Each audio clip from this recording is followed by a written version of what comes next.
Halo, assalamualaikum warahmatullahi wabarakatuh. Jumpa lagi di channel mining. Kali ini saya mau share pengalaman tentang mining rig yang udah kita buat di beberapa waktu belakangan ini. Ya sekitar hampir 2 minggu running. Tapi build-nya itu udah kurang lebih research, build, dan lain-lainnya itu udah hampir 1 bulan lebih. Oke, mungkin teman-teman pernah melihat video mining rig yang pernah kita buat di sini. Ya, sekilas. Oke, ini proses yang udah kita buat, kita dokumentasiin di sini.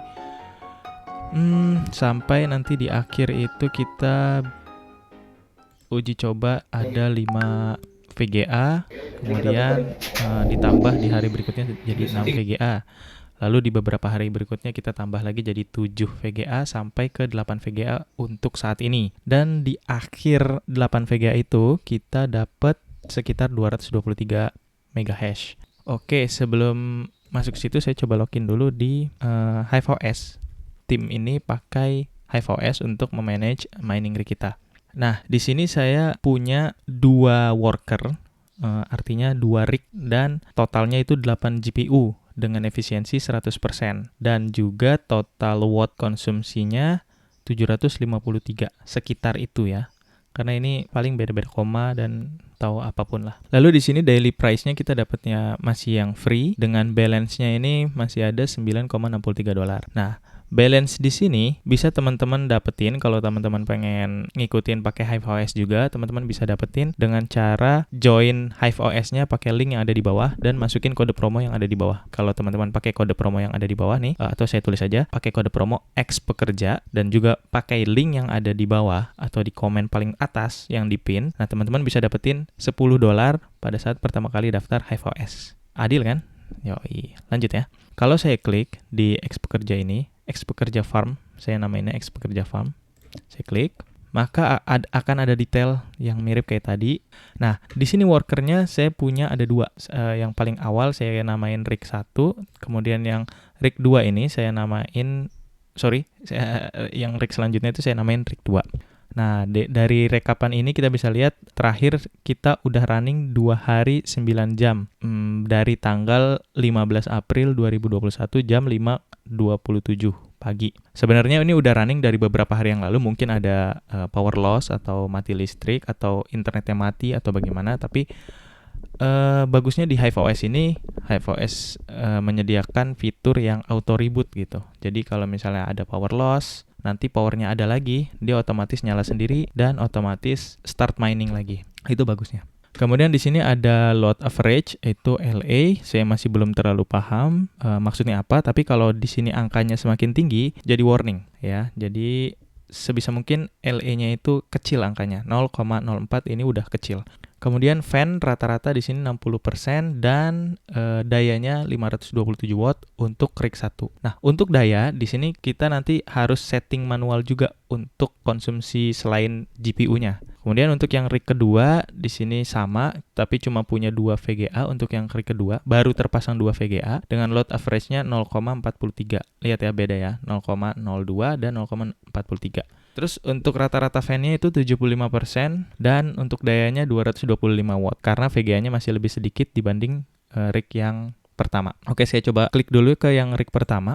Nah, ini dia. Di tampilan sini ada overview-nya dari yang tadi. Di sini bisa dikasih deskripsi, terserah. Teman-teman bisa kasih deskripsi apa aja. Terus di sini kita pakai Phoenix Miner untuk algoritmanya. Ya, di sini ada versinya. Terus di sini card pertama atau GPU 0, GPU 1, 2, 3, 4, 5. GPU 0 secara overview-nya kita dapat 60 derajat. Ini dalam Celsius. Terus kipasnya itu sekitar 20 atau fan-nya sekitar 24%. Dan kita dapat 31,66 MHz.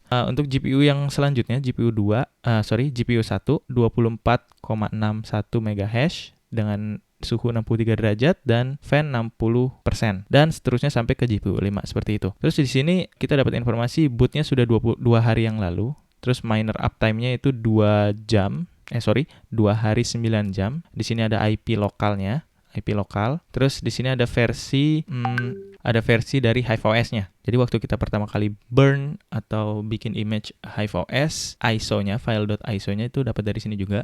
Dan itu nanti di mount ke SSD atau flash disk. tapi di sini kita pakai SSD. Sebelumnya kita coba dulu pakai flash disk. Namun dengan catatan, lebih bagus pakai SSD. Karena kalau pakai flash disk nanti banyak troubleshoot yang harus dilakuin. Oke, dan di sini adalah notifikasi untuk update. Kita bisa aja update ke versi terakhir dari HiveOS ini dengan klik ini. Nanti kita bisa pilih versinya paling terakhir atau apa, dan di sini ada changelognya, ada perubahan-perubahannya apa aja, dan tinggal dipilih mau force upgrade atau sekalian reboot setelah update-nya selesai, baru kita klik upgrade. Tapi saya nggak mau upgrade, jadi biarin aja dulu. Terus ini kernel versionnya, dan ini NVIDIA drivernya karena kita semua cardnya di sini ada NVIDIA. Nah, di sini overview dari seluruh card yang ada di rig ini. Ada GTX 1660 Super ada 4, kemudian GTX 1660 biasa ada 2. Jadi total ada 6. Lalu di sini ada informasi mengenai komen atau aktivitasnya. Yang ini bisa kita lihat 72 more message. Mungkin kalau di total tadi jumlahnya ada 82 yang ada di halaman depan tadi. Oke, kita bisa ke bawah langsung. Nah, ini secara overview kita dapat rata-rata di 175 MHz, dan ini yang kosong ini bisa dipastiin ini tanggal 17 ya. Jam 4 pagi, jam 4.15 mungkin ini ada power loss atau mungkin internetnya mati. Ya, sampai jam 7 pagi. Oke, dan terus dia otomatis boot lagi, restart, dan nyala lagi, minernya start lagi otomatis, dan stabil di 175,5. Lalu ini di bawah ini ada GPU 0 sampai GPU 5 dengan 4 1660 Super dan 2 1660. Dimana di 1660 Super kita dapat 31,64. Nah, kenapa kita bisa dapat 31,64? Itu setelah kita overclock. Kita setting overclocknya di sini dengan fan-nya 0, fan nggak terlalu ngaruh ya ke overclocknya, tapi lebih ke core memorinya, ke core-nya kita ubah jadi minus 200, terus memorinya kita ubah jadi minus 1004, dan power limitnya terakhir biasanya kita saat core dan memorinya kita tune up dulu, kita setting dulu, baru di mana power limitnya masih kita biarin, kita lossin, baru terakhir power limitnya kita turunin sedikit-sedikit. Maksudnya kita dapat angka sekian, misalnya di sini dapat 125, maka di power limit kita turunin jadi 115 misalnya. Terus masih stabil, kita turunin lagi jadi 105 misalnya, turunin 10 atau turunin 55 secara bertahap, maka kita dapat power limit di angka optimal 75 untuk 1660 Super. Caranya gampang, tinggal klik di yang sebelah ini, gambarnya kayak gambar speedometer di mobil. Oke, kita tinggal atur aja di sini. Oke, nanti bisa teman-teman baca, atau di sini bisa juga kita ikutin popular preset yang ada, yang mungkin udah di save atau di-upload sama teman-teman kita lain yang mining koin yang sama. Misalnya kita pilih Ethereum, terus algoritmanya kan otomatis ETH. Teman-teman kita di luar sana tuh udah punya settingan dengan memorinya, dengan core-nya itu 0, terus memorinya minus 1004, dan power limitnya 75%. 75 lah ya. Terus dengan cardinality-nya 7,8%. Jadi bisa kita tiru juga yang ada di sini, atau kita coba explore sendiri. Nah, jadi hasilnya untuk yang 1660 Super kita dapat di angka 31 sekian. Sama untuk yang mereknya lain juga kurang lebih sama. Jadi dari 4 1660 Super ini kita punya 3 merek kalau nggak salah. Yang pertama itu MSI dengan memorinya Hynix GDDR6. Terus yang kedua kita ada mereknya Gigabyte. Ya, memorinya juga Hynix GDDR6. Terus sama, ini yang GPU 5 juga Gigabyte, Hynix GDDR6 sama ya. Jadi kita bisa lihat settingannya saya bikin sama. Terus yang terakhir ada GTX 1660 Super. Di sini tulisannya NVIDIA, padahal aslinya mereknya itu Palit ya, dengan memorinya juga Hynix GDDR6. Settingannya kurang lebih sama, cuma dengan fan yang berbeda. Oke, jadi ini untuk rig pertama kita dapat settingan seperti ini. Oke. Di sini ada load average, di sini dalam 1 menit terakhir, terus yang di sini dalam 5 menit terakhir, yang ini dalam 15 menit terakhir. Ini CPU temperaturnya kita dapat 32 derajat. Terus SSD-nya di sini kita pakai yang 120 GB kalau nggak salah, jadi cuma terpakai sekitar ya berapa giganya gitu. Dengan RAM-nya kita pakai 8 GB, terus punya free-nya itu sekitar 5,7 GB. Konsumsinya udah tadi kita bahas, dan ini versi dari HiveOS-nya, lalu ini versi dari driver VGA-nya. Ini untuk AMD, karena kita nggak ada AMD jadi biarin aja.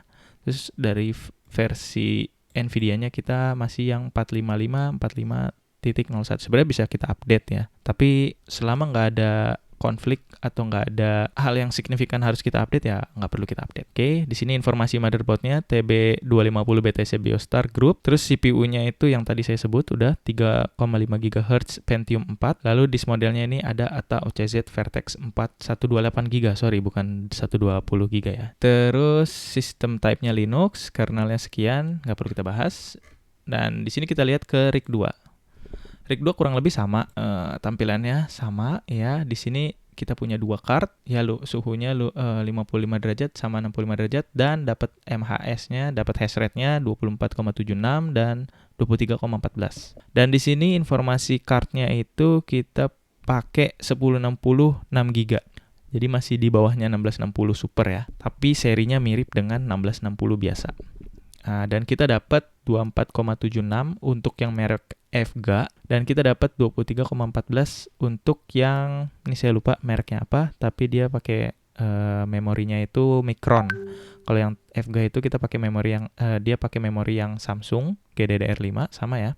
Dan 2 VGA ini kita belinya bekas. Jadi dari VGA bekas ini kita lumayan beruntung dapat masih yang work gitu. Cuman catatan ya buat teman-teman yang nanti pengen mining pakai VGA bekas, pastikan VGA-nya itu harus udah diganti thermal paste atau thermal pastanya buat mastiin kalau dia suhunya nggak tinggi. Karena di awal ini pas kita baru terima barang nih untuk yang GeForce untuk yang 1660 6GB GPU 1 ini, kita waktu pertama pasang aja belum kita apa-apain, masih belum di overclock, itu suhunya sampai 82, terus sampai ke 78, turun-turun sedikit karena mungkin ada efek AC. Sekarang setelah di overclock, jadi dia suhunya turun di 65. Tapi ini belum sempet diganti thermal pastanya, jadi besok mungkin pas sempet akan kami ganti juga. Karena bahaya kalau dia suhunya tinggi gitu. Terus di sini informasi selanjutnya ada sama kayak tadi ya, CPU temperaturnya tuh 31 dengan free space-nya 114 GB, free RAM-nya 4,6 GB, jadi masih lebih efisien yang rig pertama tadi ya. Konsumsi dayanya 224 watt ya. Ini versi-versi dari HiveOS dan driver VGA-nya. Lalu kita pakai motherboard-nya di sini TB350 BTC Biostar. Masih lebih tinggi ini ya dibanding yang sebelumnya. Di rig pertama itu TB250. Lalu kita di sini pakai AMD Athlon 200GE. Bedanya di TB250 itu pakai chipset Intel, sementara kalau di TB350 itu kita pakai chipset AMD Athlon. Lalu disknya itu kita pakai SSD ATA Gen, ini ribet bacanya sebenarnya nih, VGen gitu ya, VGen 128 GB. Oke, kurang lebih sama kayak gitu informasinya. Dan dari wallet yang ini kan saya setting rig 1, rig 2 untuk ex pekerja farmnya ini saya pakai wallet Pintu. Nah, kita bisa ngecek profitability-nya langsung kita copy di sini. Karena sistemnya decentralized, jadi public walletnya itu bisa kebaca saldonya berapa atau dia dapat transferan berapa gitu. Nah, kita bisa ngeceknya di ethermine.org langsung. Nah, kita langsung masukin miner address di sini. Jadi saya bisa paste di sini ya. Oh, ini udah ada ya. Yang belakangnya 81DF ya. Oke. Nah, ini adalah informasi wallet dari miner kita yang ada 2 worker ini. Nah, ini workernya ada 2, terus kita juga worker aktifnya 2. Nah, gitu ya. Jadi kalau nanti di sini inaktifnya ada 1, terus worker aktifnya 1, berarti ada kenapa-napa tuh. Bisa kita cek langsung ke lokasi. Nah, ini ada unpaid balance. Jadi sampai sekarang ada unpaid balance. Apa sih? Ada saldo yang belum terbayarkan. Kita punya saldo yang belum terbayarkan sekitar 0,06 Ethereum. Kalau dirubah, kita bisa klik ini ya, change. Walaupun kita mining Ethereum, tapi kita bisa ngubah dengan currency lain. Misalnya dengan Bitcoin. Dengan Bitcoin itu kita dapat masih unpaid-nya sekitar 0,002 sekian dalam Bitcoin. Lalu kita ubah juga dalam dolar. Berarti kita masih ada unpaid-nya atau yang belum terbayarkan 148,46 dolar sampai detik ini. Nah, di sini kita juga bisa dapat informasi estimated earnings-nya. Dalam satu hari kita dapat 0,011 sekian Ethereum. Lalu dalam weekly, mingguan, 0,08 sekian Ethereum. Lalu dalam monthly-nya 0,35 sekian Ethereum. Nah, di sini hash rate-nya kita dapat CAR-nya itu 225 MHz. Average-nya 229 MHz, reported-nya 223 MHz. Dan ini grafiknya dari timeline per waktunya. Kita lihat di akhir ini kita dapat grafiknya seperti ini. Jadi yang biru itu current hash rate, terus yang hijau itu reported, yang oranye itu average. Jadi bisa dieksplor lah nanti di sini. Nah, tadi saya lupa nunjukin ya. Di monthly-nya ini kita sekitar 0,35 Ethereum. Ini masih perkiraan. Ya, dengan 8 GPU dan dapat hash rate-nya itu 229, kita dapat monthly-nya itu 0,35 Ethereum atau sekitar 0,014 Bitcoin atau dalam dolar sekitar 871 dolar. Kalau kita rubah dalam rupiah misalnya ya, ini sekitar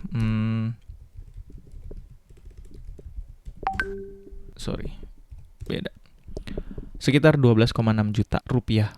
Wow, ini angka yang lumayan ini buat mining atau buat iseng-iseng gitu, iseng-iseng berhadiah. Wow, tapi dengan catatan ini masih profit kotor. Kita belum ngitung minus listrik dan lain-lainnya. Oke, karena azan kita pause dulu sebentar. Allahu Akbar, Allahu Akbar. Selanjutnya yang saya mau bahas adalah bagaimana kita bisa start mining ini tapi dengan perhitungan dulu. Maksudnya sebelum kita start mau bikin usaha kan pasti kita harus hitung-hitung hitungan kasar, untung ruginya, terus waktu ROI-nya, return of investment-nya, dan lain-lain. Nah, saya dan tim saya udah bikin, kita coba di sini. Nah, ini hitungan kasar aja ya. Jadi kita sebelum hunting GPU, artinya sebelum kita cari-cari GPU, kita bikin spreadsheet ini yang isinya ada list-list GPU dengan harga saat itu. Dengan di sini catatannya masih price update-nya 13 April. Nah, karena yang paling berpengaruh itu adalah harga GPU, sementara harga-harga komponen lain itu tidak terlalu berpengaruh. Walaupun berpengaruh ya, cuman tidak terlalu signifikan gitu, nggak kayak GPU ini. Susah carinya di pasar atau barangnya goib. Kita lihat di sini, RX 5500 harganya itu harga pasaran ya untuk tanggal 13 April itu sekitar 8,8 juta. Dapat hash rate itu dari website what2mine/GPUs. Ya, sambil nunggu kita lihat ini dulu. Nah, dengan watt-nya itu 90. Artinya, kalau kita hitung kasar aja harga per hash rate-nya, jadi harga ini dibagi dengan hash rate ya. Terbalik. Iya benar. Harga dari GPU-nya dibagi dengan hash rate-nya itu kita dapat harga 340.000. Artinya untuk dapat 1 mega hash kita harus ngeluarin uang 340.000. Worth atau enggak? Oke. Terus untuk watt-nya kita ngitungnya gini. Watt dibagi dengan hash rate. Watt-nya itu 90 kita bagi dengan hash rate-nya. Jadi 90 watt dibagi dengan 26. Itu dapat 3,46 watt per hash rate. Oke, terus kita dapat estimasi profit hariannya itu dari yang tadi saya bilang nih, what2mine di sini. Bisa teman-teman explore juga di what2mine.com/GPUs. Nanti ada card-cardnya ya, ada mulai dari paling bawah itu yang masuk akal GeForce GTX 1050 Ti dengan dapatnya 6,4 MHz dan 80 watt. Nanti bisa kita klik masing-masing, dan sampai paling atas itu adalah GeForce RTX 3090 dengan hash rate 114 MHz dan powernya itu 320 watt. Bisa kita klik. Nah, di sini reviewnya besar lagi ya. $14,8 dengan profitnya 14,05, yaitu setelah dikurangin power cost-nya. Di sini bisa kita adjust juga ya power cost-nya 0,1. Ya kalau di Indonesia rata-rata PLN itu 0,1 karena $0,1 itu sekitar 1.400-an sekian. Nanti ditambah PPN ya jadi 1.600, ya kurang lebih sekitar segitu. Jadi profitnya sekitar segini. Jadi sebelum kita input ini, kita lihat di sini. Nah, terus dapat estimasi profit harian itu dalam Ethereum ini. Masih dalam angka Ethereum 0,0010. Ya, ini angkanya bisa teman-teman tiru di sini atau bisa nanti explore juga di what2mine. Kemudian profit hariannya ini dalam rupiah. Nah, ini dalam Ethereum ya kalau boleh saya tulis. Ini dalam IDR yang di sini. Nah, ini juga dalam IDR, sorry. Nah, ini dalam IDR juga setelah dikurangin. Lalu di sini profit hariannya berarti dalam IDR. Untuk IDR-nya di sini kita ngambil angka dari sebentar. Di sini U1. U1 RSTU. Oh, ini saya tutup. Ya, ini ada fungsi dari Indodax atau dari API Indodax atau Binance yang kita ambil buat ngambil angka Ethereum per hari ini. Jadi 0,001 Ethereum itu sekitar 31.000 ya profit hariannya. Dihitung-hitung listriknya 3.400 satu hari untuk GPU-nya saja. Jadi kita punya angka kasar profit bersih 27.885 per hari untuk RX 5500 XT. Nah, dari angka ini kita bisa dapat ngitung ROI-nya, return of investment-nya dalam hari untuk satu GPU ini aja, di luar perhitungan motherboard dan lain-lain. Jadi kita bisa hitung 8,85 juta ini bisa balik uangnya dalam 317 hari atau dalam waktu 10 bulan, 10,5 bulan. Kurang lebih seperti itu. Nah, ini tambahan aja ya dari kolom OPQR. Itu kalau kita beli langsung 6 unit. Kita butuh 53 juta dan hash rate-nya nanti segini, lalu estimasinya sama. Jadi kita pakai sampai ke kolom N aja di sini. Lalu di sini ada GTX 1660 Super. Nah, waktu itu kita masih dapat harga 7,9, sempet ya. Dengan hash rate-nya setelah di OC 31,5 dan watt-nya 90. Jadi hitungannya kayak gini. Nah, di sini kita bisa bandingin nih RX 5500 XT dan GTX 1660 Super, manakah yang lebih efisien dari dua card ini? Yang pertama kita lihat harganya masih 7,9 ya yang 1660 Super, walaupun sekarang udah harganya itu sekitar 9,2 juta. Tapi kita lihat ya aja yang 7,9 juta ini. Jadi dari dua ini manakah yang lebih efisien? Kita cuma cukup melihat di G, kolom H, dan kolom N nanti. Kolom G-nya itu 250.000 untuk 1660 Super per hash rate-nya. Nah, kita lihat di sini angka yang semakin kecil di harga per hash rate berarti dia lebih efisien. Sama di watt per hash rate-nya juga lebih efisien, 2,86. Maka bisa didapatkan ROI-nya itu 229 hari lebih cepat dibandingkan dengan 317 hari di RX 5500 XT. Dan dalam bulan kalau dihitung 7,6 bulan dia langsung balik modal untuk yang 1660 Super. Sementara untuk yang 5500 XT itu butuh 10,5 bulan, 10,5 bulan. Oke. Nah, semua itu kita catat di sini sebelum kita beli dan kita pakai buat ngebandingin dengan harga-harga yang ada beredar di pasaran gitu. Jadi kita sambil hunting, kita catat di sini, kita hitung hash rate-nya, power-nya, maka kita dapat angka di sekian-sekian ini gitu. Nah, terakhir kita dapat di sini ada RTX 2070 dengan harga 10.600.000. Apakah worth dia? Nah, kita dapat harga per hash rate-nya 258. Nah, kalau kita males atau kita pengen simpel aja ya udah kita tinggal lihat di akhirnya aja ROI-nya dia bisa 7,9 bulan. Apakah itu worth apa enggak? Itu aja sih catatannya. Oke, kayaknya cukup dulu ya sampai di sini. Semoga video ini bermanfaat dan teman-teman bisa ngambil manfaat dari sini. Dan buat teman-teman yang pengen mining dan pengen cobain pakai Hive OS, bisa teman-teman join Hive OS-nya itu pakai link yang ada di bawah dan masukin kode promo X Pekerja supaya teman-teman bisa dapat $10 saat pertama kali register. Jadi $10-nya itu bisa kepake nanti buat bayar buat bayar Hive OS-nya, layanan Hive OS-nya. Walaupun untuk satu rig pertama itu gratis, tapi untuk rig-rig selanjutnya itu nanti ada perhitungannya, ada paket-paketnya dari mereka. Dan apalagi kalau teman-teman nggak pakai poolnya mereka, jadi ya dikenain cas dan itu ya worth sih $3 per bulan, jadi nggak terlalu mahal. Jadi kalau teman-teman pakai link yang ada di bawah dan masukin kode X Pekerja, teman-teman bisa nge-save 3 bulan lebih untuk jalanin rig lebih dari satu. Oke, sekian. Assalamualaikum warahmatullahi wabarakatuh.